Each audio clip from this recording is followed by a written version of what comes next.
Olá pessoal, hoje o programa Agenda Mundo recebe Gideon Levy, jornalista e comentarista do jornal israelense Haaretz. Shalom Gideon. Shalom Brasil. Estou muito satisfeito e honrado por você ter aceitado o nosso convite. Devo dizer que você é muito corajoso por falar contra a maré em Israel, principalmente quando a insanidade parece ter vencido a razão para a maioria dos israelenses. Bem, eu gostaria de começar fazendo uma ou duas perguntas de ordem pessoal, se você não se importa. Sure. Ok, você nasceu em Israel, mas sua família veio da antiga Tchecoslováquia. Você poderia nos contar sobre a luta deles para escapar dos nazistas até conseguir chegar à Palestina? Yeah. Both my parents were refugees, and that's very important to say so. They were not Zionists. They came to Israel because they had to look for a rescue place. They would have never left Europe if it wouldn't be the Holocaust. And this must be also mentioned. They came separately. They didn't know each other. My father was 26 years old with a PhD in law, and he went on an illegal boat of refugees. There were 600 refugees on this boat. There were 5 months in the Mediterranean. No port would accept them. And the Brits prevented them from getting to Palestine, and they were sent to a detention center in Beirut, Lebanon.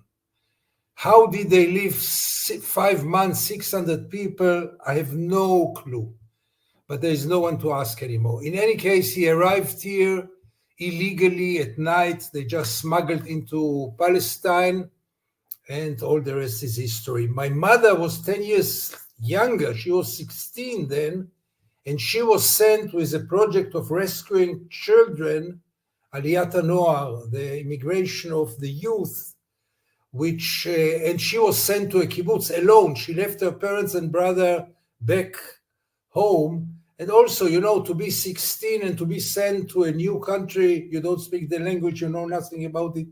So both of them were refugees. Ok. Você tem sido um forte crítico dos abusos de longa data a que os palestinos vêm sendo submetidos nas regiões ocupadas e dentro de Israel, bem antes da guerra em Gaza. Você tem uma coluna semanal no Haaretz chamada Twilight Zone, em que denuncia a constante opressão sofrida pelos palestinos. Gideon, durante todo esse tempo, você já passou por algum tipo de ameaça em locais públicos de Israel ou de outras formas, como receber telefonemas ofensivos ou na internet? You should ask if I ever felt that this is not happening.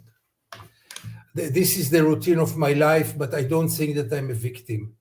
There were even times in 2014 in the former operation in Gaza where my newspaper had to hire me bodyguards.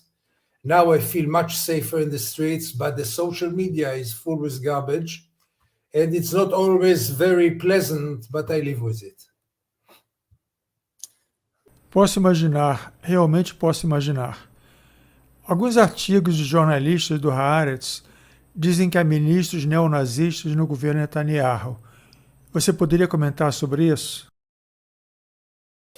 Look, some of the right-wing ministers in our government are by far more nationalistic, more racist, and more radical right than your Bolsonaro, than the right-wingers in Europe, which are called neo-Nazis.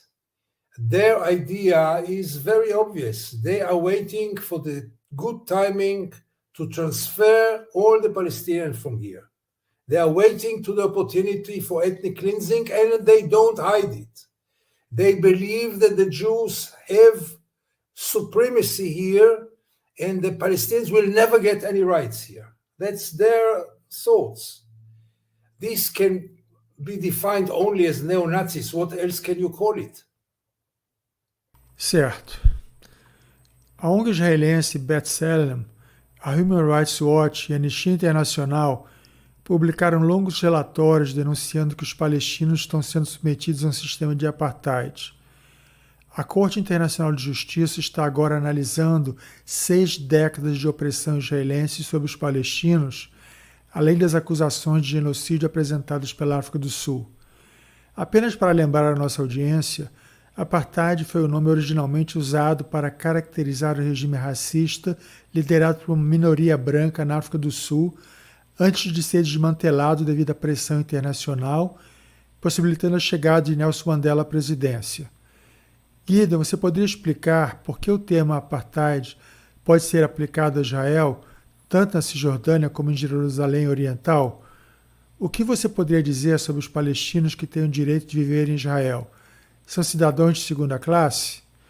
O quanto a situação deles piorou a partir de 2018, com a lei do Estado-nação aprovada pelo governo Netanyahu? So, if it is apartheid or not, it's not a question of political opinion. It's a factual question. And anyone who has doubts is invited to go to the West Bank. And in the West Bank, what will you see? You will see two villages, one next to the other. One village gains all the resources, water, electricity, land, almost in an unlimited way. The inhabitants of this village have all the civil rights you can imagine yourself. They can participate, obviously, in the elections to the Israeli parliament. They have Israeli passports, they have freedom of movement, freedom of speech, and they live in democracy. The village just next by to them, many times it's a few hundred meters between the villages. The people there, Palestinians, who are, by the way, much longer there, many more generations in this village, on this land, they have very limited resources in terms of water, electricity. Many times they have none. They have very little land. Most of their land was confiscated by the settlement which is next to them. And above all, they have no civil rights, nothing. They are one of the few peoples in the world who don't have any citizenship. They are not citizens of any country in the world. They have no rights, not freedom of movement. The beach, for example, of Tel Aviv is like half an hour away from their homes, can never get there. They are locked in a reality under the wall, the separation wall. And all this division is because of ethnic identity. In one village, they are Jews and they have everything. In the next village, they are Palestinians and they have nothing. How else can you call it but apartheid? And it's time to realize it. Now, Israel claims it's the only democracy in the Middle East. That's very nice to hear. But you cannot be a democracy with having an apartheid system in your backyard. The West Bank is part of Israel in many ways. It's under the control of Israel for 55 years.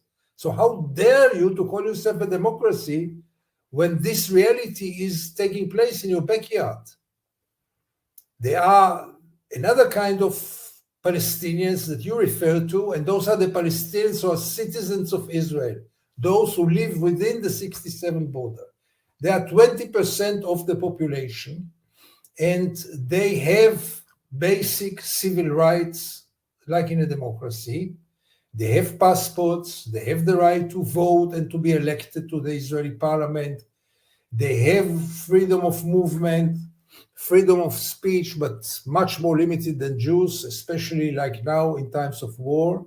But they are deeply discriminated in any field of life, from budgets to the legal system, from opportunities, working places. For example, Israel is now 75 years old, 76 years old. There was never established a new Palestinian town or village in all those years, while in Israel there were so many new villages and towns.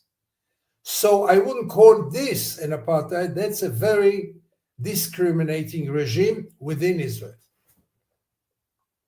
And obviously the law of nation, the nation law that you refer to, made things also official.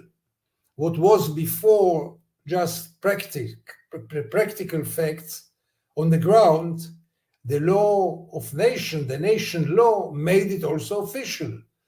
Israel declared itself as a country, as a society with Jewish supremacy. Ok. Algumas pessoas acreditam que a situação não está tão ruim para palestinos que são cidadãos israelenses. Aqui no Brasil já escutei várias vezes que eles têm os mesmos direitos, mas não têm realmente. No, not. And it's always the question to compare it to whom. Yes, the situation is better than the people in Gaza and the West Bank. No, the situation is much worse relatively to the Jews in Israel. And in a democracy, they should have been totally equal to the Jews, to the Jewish citizens in Israel.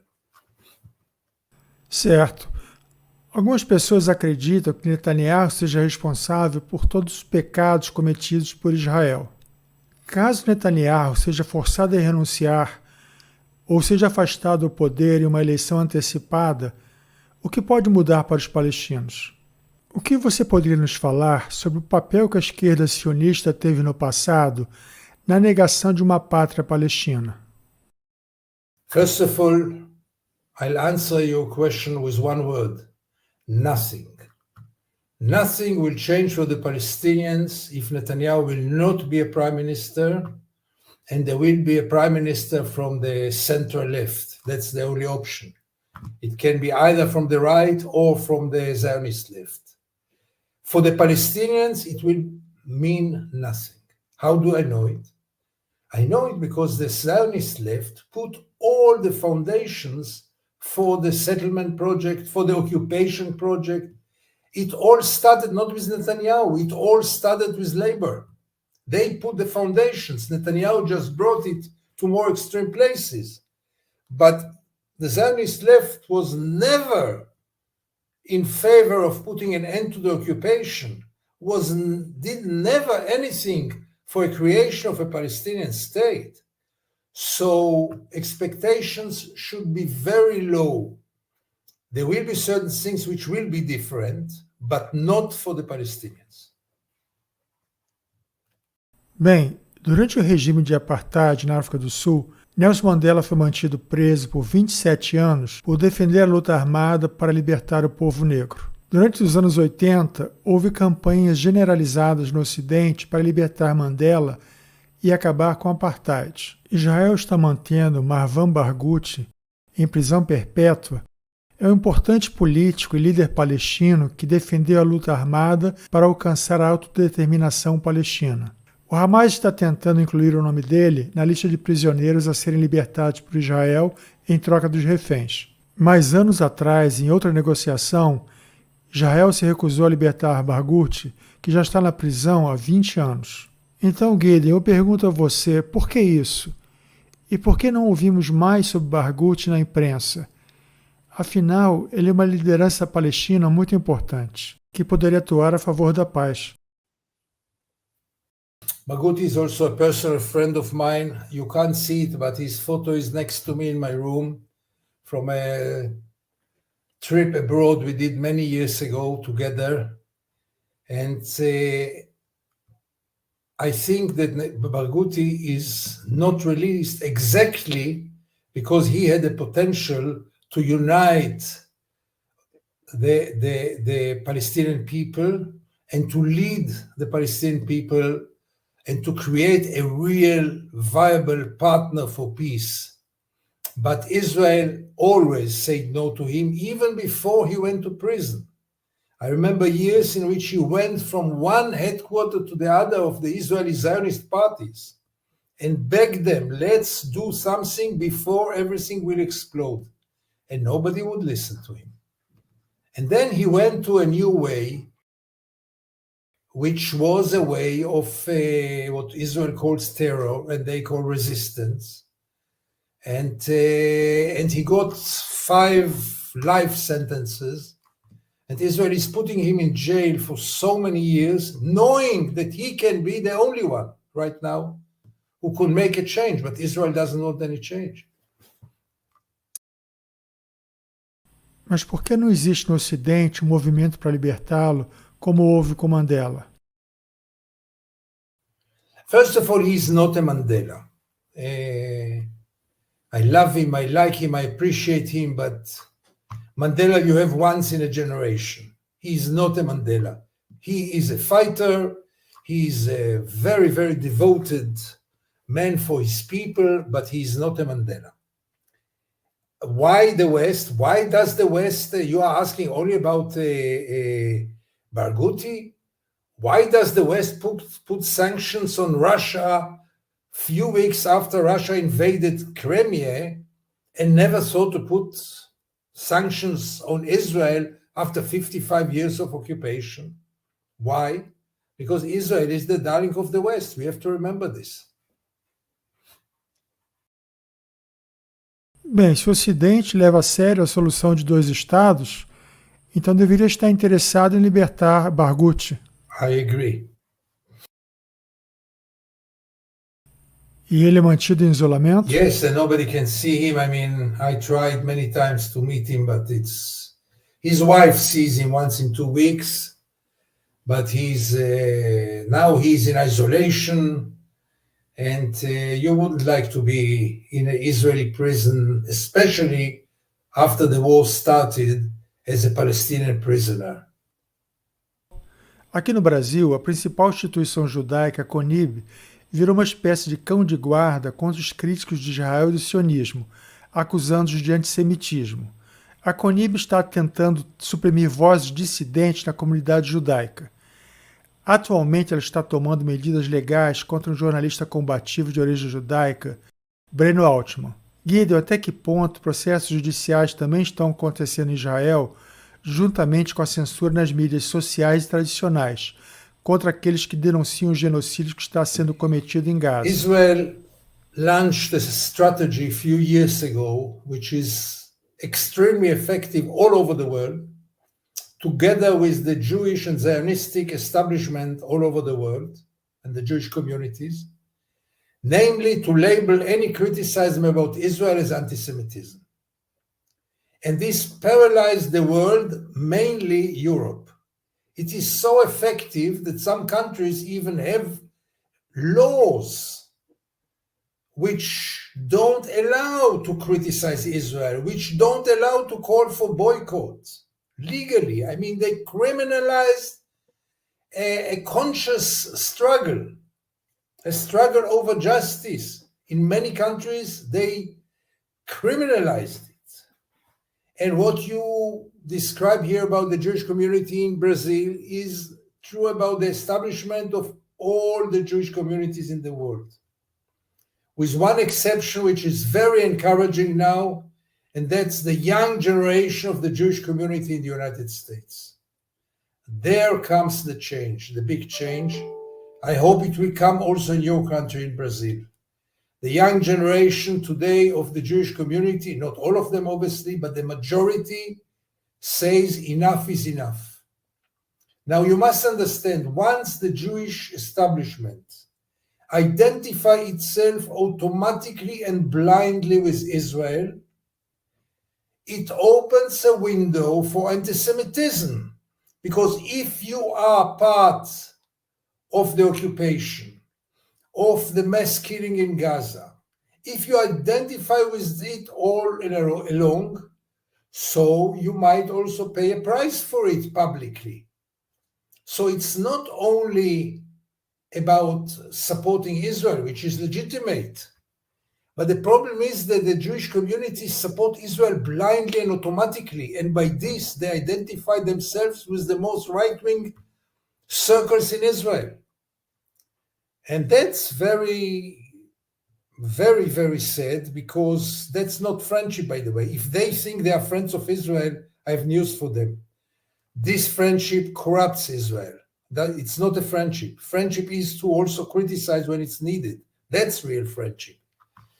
But as I say, there is a source of hope in the young generation, first in the United States, in the progressive circles of the Democratic Party, and I hope it will get also to your country and all over the world.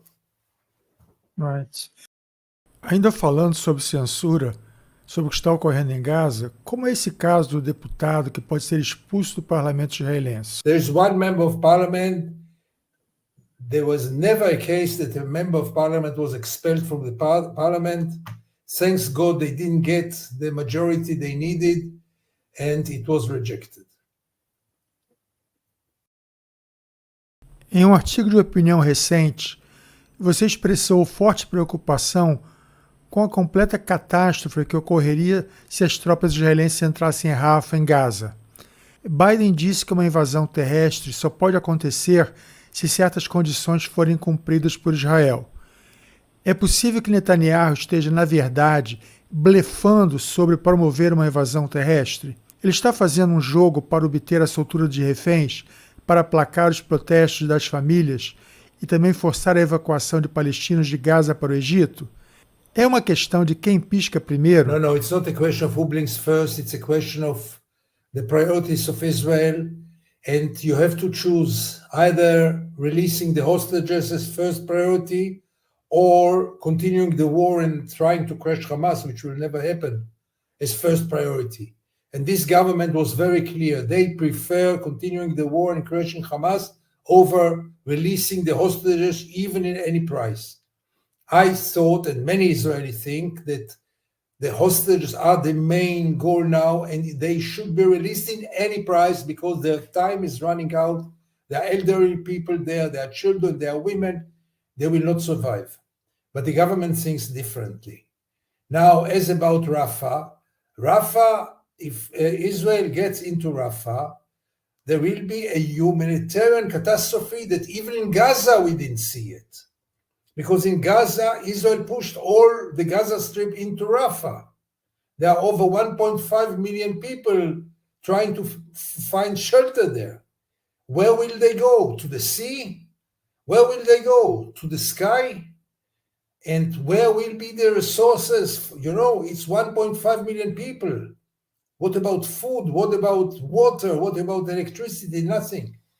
So if Israel will continue, it will just increase those who claim that Israel has an intention of genocide. Mas você acredita que Netanyahu irá contra a recomendação de Biden nesse caso? Yes, as long as Biden just talks, yes. If Biden will take measures, then there will be different things. But until now, Biden was just talking, and Israel learned to ignore recommendation of an American president because it's never followed by actions. Eu espero que haja uma primeira vez. So do I. Bem, a administração Biden impôs sanções a 4 colonos violentos da Cisjordânia ocupada, seguida pelo Reino Unido e Espanha. Parece que os bancos israelenses fecharam as contas desses colonos para evitar serem eles mesmos alvos de sanções. Mas qual a eficácia que essas medidas podem ter se extremistas no governo, como os ministros Smotrich e Ben-Gvir, não são os principais alvos das sanções? O que você teria a dizer sobre isso, Gideon? É mais uma hipocrisia do Ocidente? Look, you understand by yourself that to put sanctions of 4 individuals is a joke. And you might think it's a beginning of something. Okay, but let's see how it continues. I am not impressed by putting sanctions on 4 individuals. It's ridiculous. Those people in any case don't travel to the United States and don't have any business in the United States. It's a joke. It's too little, it's too late, it's ridiculous. Bem, a guerra em Gaza trouxe novamente a urgência de se encontrar uma solução para a autodeterminação palestina. Mas como as coisas estão agora, Israel não aceitará nem a solução de 2 estados, nem a solução do Estado único democrático. Quero dizer, um Estado com direitos iguais para todos os cidadãos. Você já defendeu que sejam impostas sanções a Israel, o chamado BDS, boicote, desinvestimento e sanções, como única forma de forçar Israel a aceitar a autodeterminação palestina. Você acredita que o BDS pode ser imposto a Israel se o Ocidente não fizer parte do processo? Você vê um papel que o Sul Global possa ter para impulsionar a campanha BDS? Absolutely. I think the BDS campaign is right now the only game in town. As long as governments don't even consider putting sanctions over Israel. So it's only for the civil societies to do so. And civil societies are important everywhere. And civil societies might influence their governments. And there is now a momentum of really critical voices getting against Israel. It's not a joke what's happening now, and there is a very positive momentum, in my view, to recruit more resistance to the occupation, more resistance to the war in Gaza, in public opinions. And in this point of view, every country counts, every society counts, because finally it should become the whole world calling Israel, not only with words, the world did in endless resolutions in the UN, but also in deeds, telling Israel that enough is enough. Bem, as Nações Unidas e chefes de Estado de vários países defendem a solução de dois Estados baseado nas fronteiras anteriores a 1967. Mas você e alguns importantes analistas dizem que seria impossível remover 500 mil colonos israelenses da Cisjordânia, além de mais outros 200 mil de Jerusalém Oriental. Ambas as soluções são muito difíceis de implementar. Apenas tropas da ONU poderiam fazer isso, suponho. Há também uma proposta de uma confederação de duas nações, a chamada Confederação da Terra Santa. Yossi Beilin de Israel e o palestino Riba Hussein apresentaram essa proposta. Não tenho ideia de quão representativos eles são. Em resumo, baseia-se na troca de terras para possibilitar que os colonos judeus permaneçam onde estão na Cisjordânia. Então, Gideon, a minha pergunta é se tal proposta poderia ser uma melhor forma de avançar e resolver a questão palestina quando a atual crise em Gaza estiver terminado e a extrema-direita estiver fora do poder. Look, the two-state solution is a very just solution. Two peoples struggle over one piece of land. Let's divide the land. It makes sense. And by the way, the two peoples are right now equal in their size. 7.5 million Palestinians, 7.5 million Jews between the Jordan River and the Mediterranean, including Gaza. The only problem is that there is no place anymore, no room, physical room for a viable Palestinian state. As you rightly mentioned, with 700,000 settlers, there is no room for a viable Palestinian state, and nobody is going to evacuate those 700,000 settlers. Part of them are very violent people. All of them are a very powerful group in Israeli politics, and I don't see them being evacuated.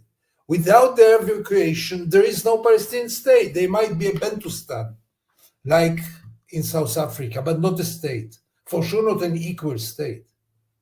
And therefore, I think we should stop talking about the two-state solution, realizing that this train left the station, and start to think about new ideas.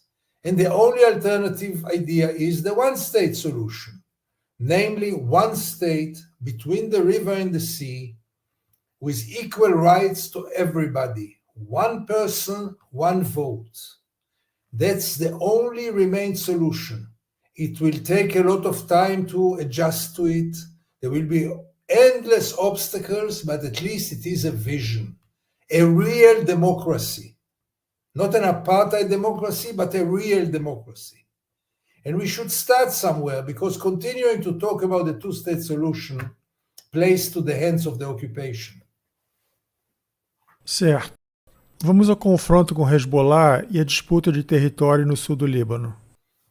It's a very, very, very explosive situation, and I can just say I hope it will be solved through a diplomatic agreement, because if there will be war also with the North, this will be a new game, a game changer in terms of casualties, in terms of killing, in terms of also danger to turn into a regional war. And the regional war can very easily turn into a world war.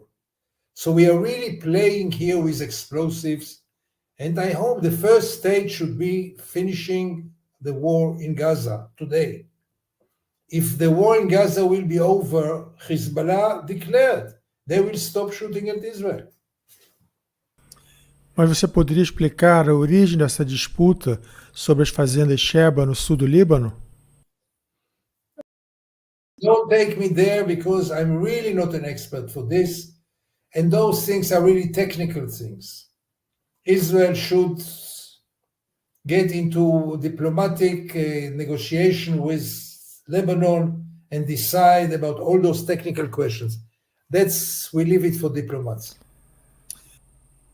Vai dar trabalho. Imagino que em relação às colinas de Golã, Israel jamais vai querer abrir mão dessa região. Never say never. Never say never. We were very close, much closer than returning the West Bank. Don't forget that the Golan Heights is still empty from Jews. There are only a few thousand Jews living there. So it is possible.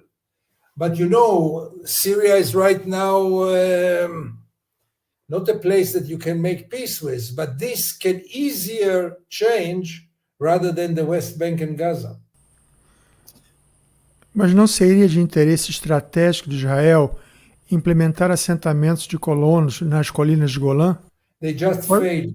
It didn't work. They failed. The religious Jews don't see it as holy as the West Bank. So the religious didn't go there. And for the seculars, it was too far away. Entendi. Gideon, já conversamos bastante sobre diversos temas nessa nossa conversa. Bem, antes de terminarmos, há algo mais que você gostaria de acrescentar? Talvez você possa nos dizer sobre as manchetes principais do Haaretz nessa semana. Mas, por favor, fique inteiramente à vontade para abordar qualquer tema que você queira. No, not the main headline, but I would like to raise one more question, and that's your adorable President Lula. We cannot talk this whole conversation without mentioning Lula. And my problem is that Israel found itself in the last years under Netanyahu, friends of all the extreme right-winger populist leaders, from Bolsonaro to Orban, from Orban to Donald Trump, obviously, all over the world, the president of the Philippines, all kinds of weirdos. And Lula, I'm not an expert for Brazil, obviously, but I have no doubts that he's a man of conscience. I have no doubts about it. Also, his whole career was, and you might disagree, but that's my feeling toward Lula. I was sorry that he involved the Holocaust. I think it's counterproductive to compare to the Holocaust, because it's very easy to prove that what Israel is doing is not a Holocaust, and then everything is wonderful. If it's not a Holocaust, so bravo Israel. That's not the case. Israel is doing horrible things, and they are not a Holocaust. And still, I was ashamed in the way that Israel treated your ambassador in Tel Aviv, a new ambassador, all this really cheap humiliation to bring him to Yad Vashem, and really it was annoying. And I really hope for better days, because Lula should be Israel's friend and not Bolsonaro, if I may say so. Olha, eu estou inteiramente de acordo com o que você disse. Creio que o Lula não foi feliz da forma que se expressou. Ele poderia ter criticado as mortes, os massacres, o genocídio. Ocorreram outros genocídios nesses séculos. Cada um teve sua história, suas características próprias. Não vejo a necessidade de comparar os sofrimentos desses diferentes povos. Absolutely. Ok. Você gostaria de dirigir alguma mensagem ao Lula? Não. Certo. Então, Gideon, eu agradeço novamente por vir ao programa e apresentar suas posições, certo? Estou certo que foi bastante apreciado por nossa audiência e aproveito para pedir ao nosso público que divulgue o link do programa de hoje que dê seu like e que apoie a TV AGN. Agradeço novamente, Gideon. Thank you very much. All the best. Tudo de bom para você também.